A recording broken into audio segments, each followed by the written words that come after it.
तस्वीरों में भी देख सकते हो कि किस तरह की तबाही और बर्बादी इस वक्त इलीगल माइनिंग की वजह से जो है इन नदी नालों में हो चुकी है। अगर रेवेन्यू डिपार्टमेंट की हम बात करें तो रेवेन्यू डिपार्टमेंट पे भी कहीं ना कहीं एक सवाल खड़ा होता है। उसके साथ साथ अगर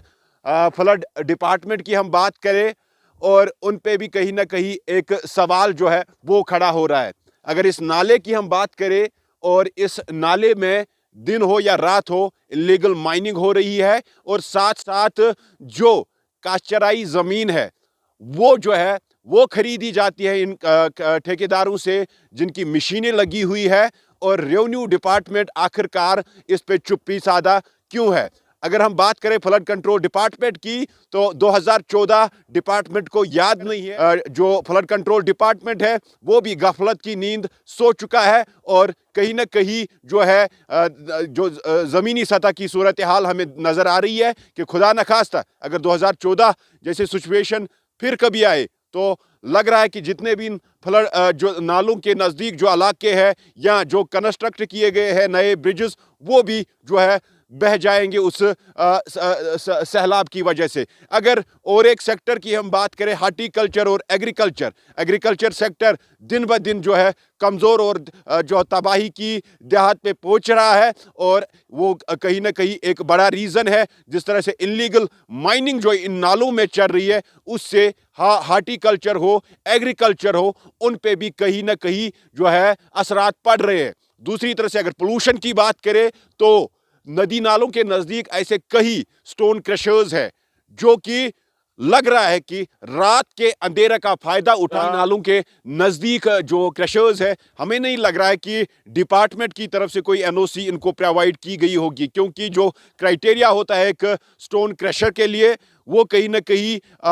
जो फ्लड के नज़दीक हो, नेशनल हाईवे के नज़दीक हो, जंगलात के नज़दीक हो। तो हम जिस तरह से हमें नज़र आ रही है कुछ जो स्टोन क्रशर्स है उनके पास कोई एनओसी होगी, तो आखिरकार डिपार्टमेंट खामोश क्यों है, आखिरकार डिपार्टमेंट एक्शन में क्यों नहीं आ रहा है। जिस तरह से इलीगल माइनिंग जो नदी नालों में इस वक्त हो रही है, चाहे कुलगाम की बात करें या अनंतनाग की बात करें। अगर इस ब्लॉक की हम बात करें तो कुछ टाइम पहले इस ब्लॉक को लीज पे दिया गया था, उसके बाद वो लीज जो है वो खत्म करके अभी भी हम देख रहे हैं कि इन नालों में कंटिन्यूअसली माइनिंग जो है हो रही है। आप तबाही देख सकते हो कि किस तरह की तबाही जो है इन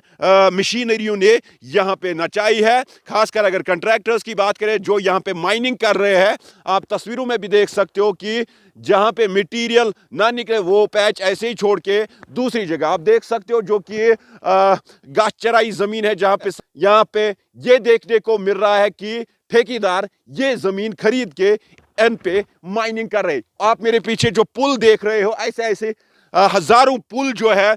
सरकार ने जो है वो पिछले कई सालों से बनाए हैं, और इन पुलों के नीचे भी जो है माइनिंग हो रही है। इससे साफ जाहिर हो रहा है कि ज़ूलॉजी माइनिंग डिपार्टमेंट जो है वो कहीं ना कहीं गफलत की नींद में सो चुका है। अब हमारी भी मतबाना गुजारिश है डिपार्टमेंट जो कंसर्न डिपार्टमेंट है, चाहे रेवेन्यू हो, चाहे फ्लड डिपार्टमेंट हो, चाहे ज़ूलॉजी माइनिंग डिपार्टमेंट हो, उनको जल्द से जल्द इन पे कार्रवाई करनी चाहिए।